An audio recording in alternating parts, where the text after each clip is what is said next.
here's an explanation of the magic trick I just did. The only move sequence you need to know is the super flip. This is a move sequence that flips all 12 edges. The easiest way to do this is as follows. You move the middle layer up and move the top face clockwise once. And repeat that, doing it 4 times altogether, and what this does is it flips 4 of the edges.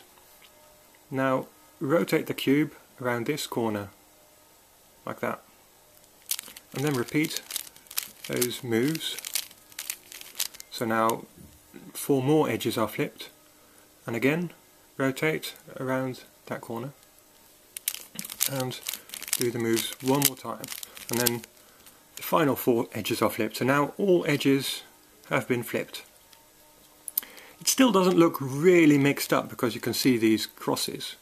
So what I do is I do one more move. So now it looks properly mixed up, and for good measure I then do another move, but I remember this one. I remember I've moved the yellow face a half turn.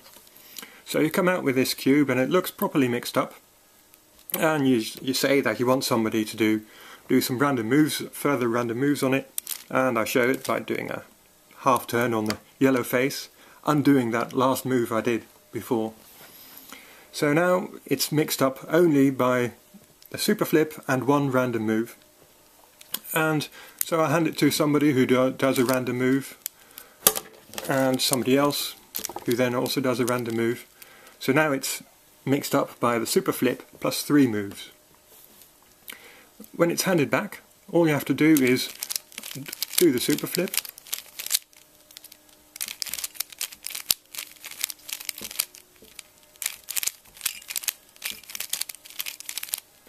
and because the super flip commutes with any other set of moves, what you're left with is the 3 moves, the 2 moves that they did plus the 1 move you did at the start.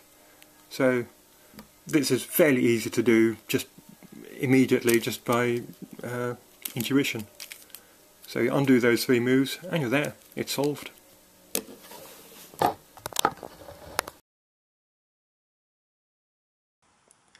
Hello everyone, my name is Jaromír, and today I'm going to be showing you how to make this 1 by 1 by 1 Rubik's Cube.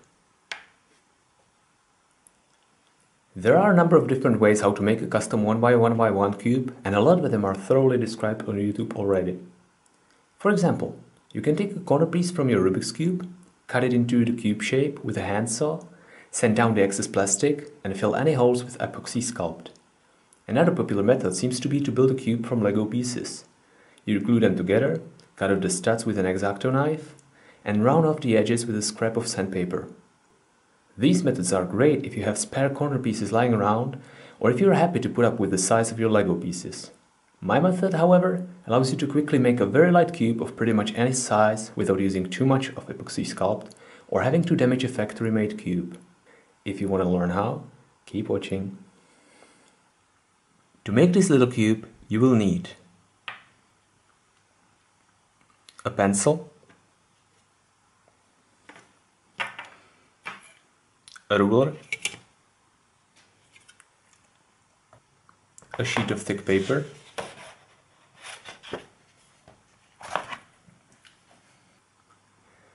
an X-Acto knife, a utility knife, or a pair of scissors,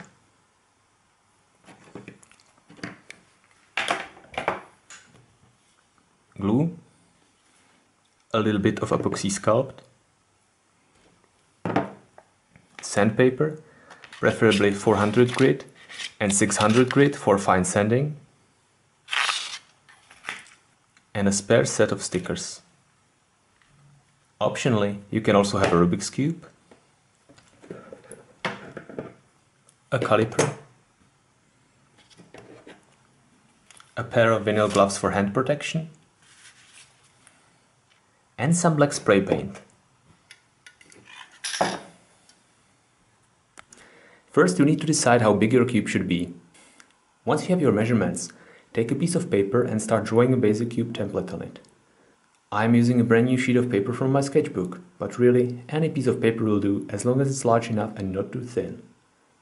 You can even reuse one of the boxes that your Rubik's Cubes came in, unless you collect them, of course.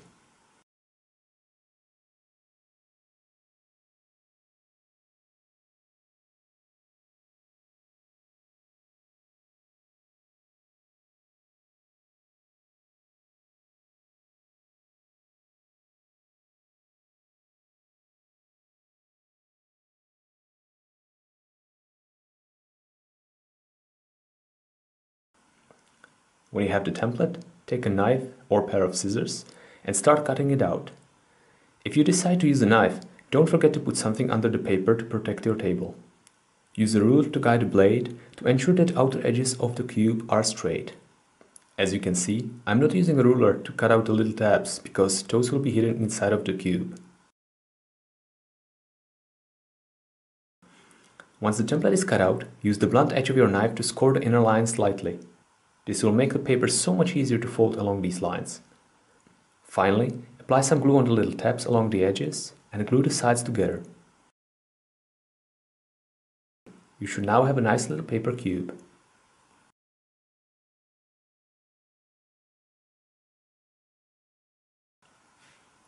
Before you apply epoxy sculpt on it, measure equal portions of parts A and B and keep mixing them together for 2 or 3 minutes until the color of the substance is uniform again.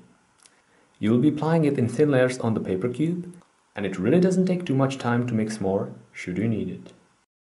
When your epoxy sculpt is ready to use, press it between your fingers to form a thin layer and apply it on one side of the paper cube. Use a knife to cut the excess. Repeat this process for all 6 sides. At this point, you don't need to worry if the sides are uneven or not flat at all. Just make sure that the thinnest points are still thick enough to support themselves after sanding. When you're happy with your cube, put it on a flat surface and let it harden for 24 hours. Since epoxy sculpt is very adhesive to wood, metal, ceramic, glass or plastic, I usually put my creations on a microtin bag. After 24 hours, the cube should be hard as stone and ready for sanding. Take a piece of sandpaper and start sanding your cube down on each side until all sides are perfectly flat and even. I start with 400 grit, and once I'm happy with the surface, I switch to 600 grit to smoothen it up. Then I use the same method to round off the edges and corners. Note that you should really be wearing a protective dust mask while doing this.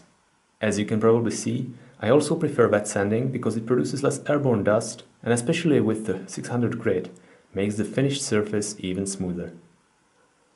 Once you're happy with it, wash the cube under running water. Let it dry and, if you wish, spray paint it.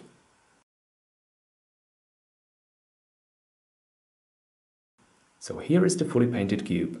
I apologize for not recording the actual process, but I was doing it outside and overnight and I wasn't able to get enough light there.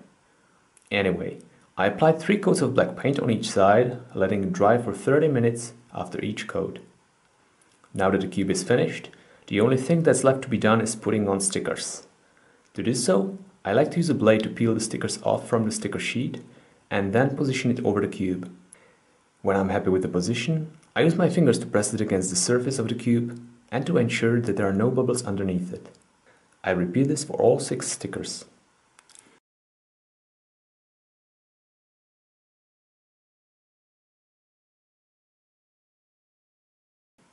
And here is the finished handmade 1x1x1 Rubik's Cube. I hope yours turned out even better than mine and that you enjoyed making it. If you found this tutorial helpful, don't forget to let me know in the comment section below. And if not, let me know why so that I can improve for the next time. Thank you very much for watching and see you in the next video.